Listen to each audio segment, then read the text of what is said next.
Richard Frinier, in my opinion, is the quintessential ambassador of the casual living industry. I have watched him over the years be able to elevate the image of this industry among so many different publics, you know, between his colleagues, among retailers, and then taking it all the way down to the ultimate consumer. Richard is probably one of the most humble people I've ever run across in my career. I would say that Richard is the most famous designer in outdoor furniture in the world. He has done things that nobody else has even considered. Richard is a visionary. He has a great understanding of humanity and the humanities. His talent seems to be in translating these acute senses into physical design, which complements ambiance, comfort, accessibility, and defines a specific leisure lifestyle. It was 1981, and the economy was in a recession, and so was my design business. One Sunday, I'm looking at the Los Angeles Times home magazine, and on the cover is this beautiful chair, and it's sitting on a garden patio overlooking a pool. And I'm thinking, this is really something special. And inside were other chairs and chaise lounges by California manufacturers. The photograph of the chair on the cover was from Brown Jordan, and I thought to myself, I could do that. So I created some sketches and made an appointment, presented myself and my ideas, and they liked them very much. But I learned from them that they were reorganizing, and they were actually going to hire an internal designer. In fact, that following Sunday, they would be running an ad in the classifieds. And on that Sunday, I looked at the ad, and I thought to myself, in the state of the economy and the state of my business, and I said to myself, you know, if I am there every day, I could make it happen. I could make it happen just by being there. And so on Monday, I called and I said, I'd like to apply for the position. And after a few interviews from others, I was selected, and my first design from one of those ideas turned out to be Quantum, a name I called for my quantum leap. And the significance of it is that it's still in the line today. The thing that really always intrigued me about Richard was his designs. They all had arms, they all had legs, they had soul. Each particular design was one of his children, and he poured himself into it as far as how he wanted his child to grow up, so to speak. I think Richard has that success because he's such a good listener to people, and he adapts all ideas and he transforms them in beautiful designs and beautiful atmospheres. And I think that's is a big difference, where other designers sometimes just express themselves all the time without listening to people.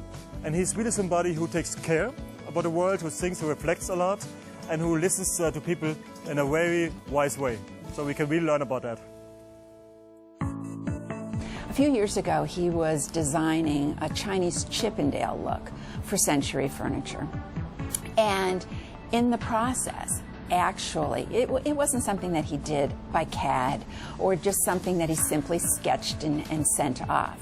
But he actually went out, got a bundle of bamboo, brought it to his studio, and started cutting the pieces to replicate the actual little details throughout the product as it was shaped, to the point that he even very meticulously determined where those bamboo bands would fall within the configuration. And I mean, I think that's just an extraordinary skill, but I also think that that really reflects his passion for perfection and just, you know, taking that dream and making it realistic for real people.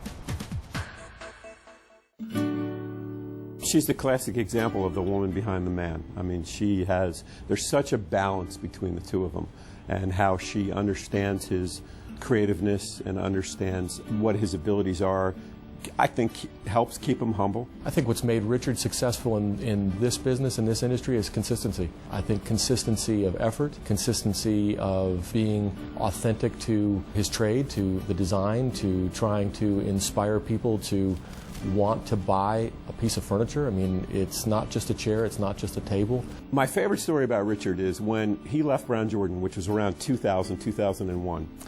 At the time, I was a representative in the Mid-Atlantic states. And he came to me and he told me he was leaving, and we were very close. And he said to me, you know, I took over the moniker of the brand ambassador from Robert Brown. And I was very serious about that, of maintaining the purity of what Brown Jordan is and the innovation and all the things that Brown Jordan stands for. He said, Steve, and I remember, I was a representative at the time. He said, Steve, there's nothing here, there's nothing in writing. He said, this is you and I talking, but I am giving you that honor.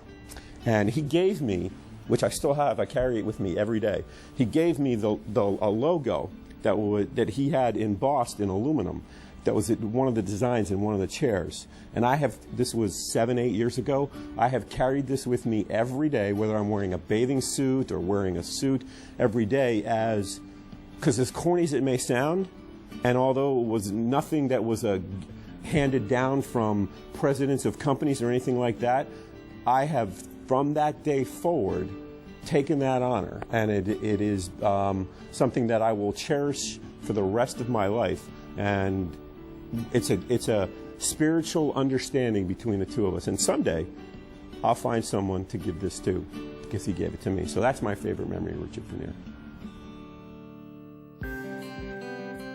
When Richard had told me that he was going to be getting this award, he was, I think, humbled would be the word. And in his way of, when he's humbled, he's finding the lighter side of things. So he was chuckling and saying, you know, I can't believe I'm actually getting this award. They give this award to people that are dead or retired, and I'm not ready to make an announcement. Well, certainly this is a time of change, and I think we all are making it, whether we like to or not. And I certainly think that change within regards to the new products that we'll be seeing, the new channels of distribution and marketing, will all be radically different than they have been in the 20th century. So I foresee really an exciting time, and I hope you all do too. I believe that the best is yet to come.